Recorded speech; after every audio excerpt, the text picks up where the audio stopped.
trending topik di 10 akhir bulan Ramadan adalah tentang Lailatul Qadar. Apa sebenarnya Lailatul Qadar itu? Mari kita buka ayatnya dalam Al-Quran. A'udzubillahi minasyaitonirrajim. Inna anzalnahu fi lailatul qadr. Aku telah menurunkannya pada malam Qadar. Kalimat menurunkannya adalah para ulama sepakat rujuknya adalah pada Al-Quran. Jadi aku telah menurunkan Al-Quran pada malam Qadar. Sehingga kita setiap 10 akhir bulan Ramadan, hampir semua orang telah beribadah, sungguh-sungguh beribadah untuk mendapatkan Lailatul Qadar. Nah, terus apa Lailatul Qadar itu? Kalau dilihat dari ayat ini jelas bahwa yang dimaksud Lailatul Qadar adalah Al-Quran. Dengan demikian kita harus memahami betul siapa sih sebenarnya orang yang telah mendapatkan Lailatul Qadar. Mereka adalah orang-orang yang menerima Al-Quran sebagai pedoman hidup. Mereka yang menerima Al-Quran sebagai panduan dalam kehidupan. Mereka yang telah menerima Al-Quran sebagai petunjuk setiap masalah. Itulah orang-orang yang seperti itulah yang telah mendapatkan Lailatul Qadar. Jadi Lailatul Qadar itu jangan dibayangkan sesuatu yang indah, yang megah, yang mewah. Pada hakikatnya adalah hati kita ini mau apa tidak menerima Al-Quran sebagai pedoman hidup, menerima Al-Quran sebagai panduan dan petunjuk setiap masalah.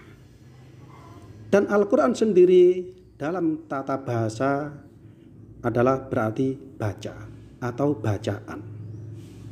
Mari kita perdalami lagi ayat-ayat yang ada di dalam Al-Quran.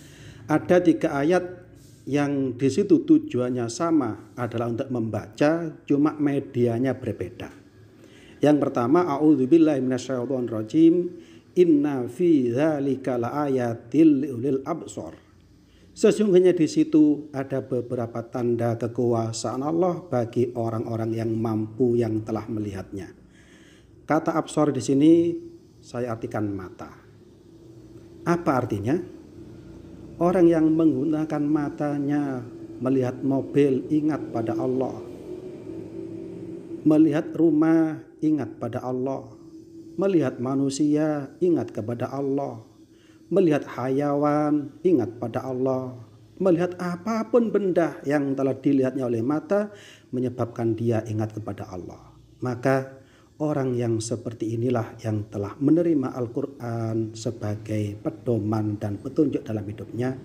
Dalam kata lain, orang seperti inilah yang mendapatkan Lailatul Qadar. Yang kedua, inna fi dzalika laayatil liqaumin yatafakkarun. Sesungguhnya di situ ada beberapa tanda kekuasaan Allah bagi mereka-mereka yang mau berpikir.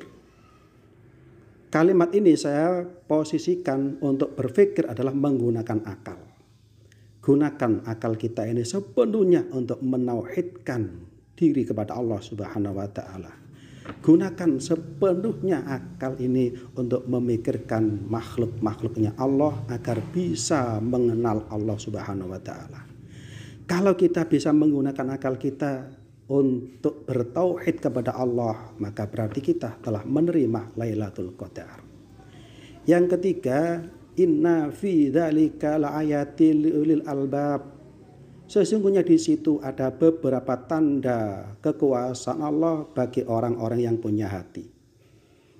Dalam arti lain, orang yang telah menerima kenyataan hidup, orang yang telah menerima permasalahan hidup, orang yang mau menghadapi kehidupan dengan rela hati, dengan hati legowo, dengan hati yang sangat tentram dan damai, maka dia telah mendapatkan Lailatul Qadar.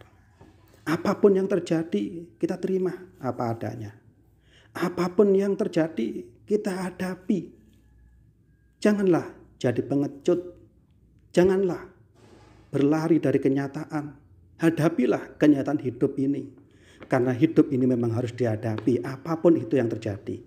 Tentunya dengan penuh kesabaran dan penuh keberanian. Jadi 3 ayat ini adalah memerintahkan kita untuk membaca dengan media yang berbeda. Kita membaca pakai mata, pakai akal, pakai hati.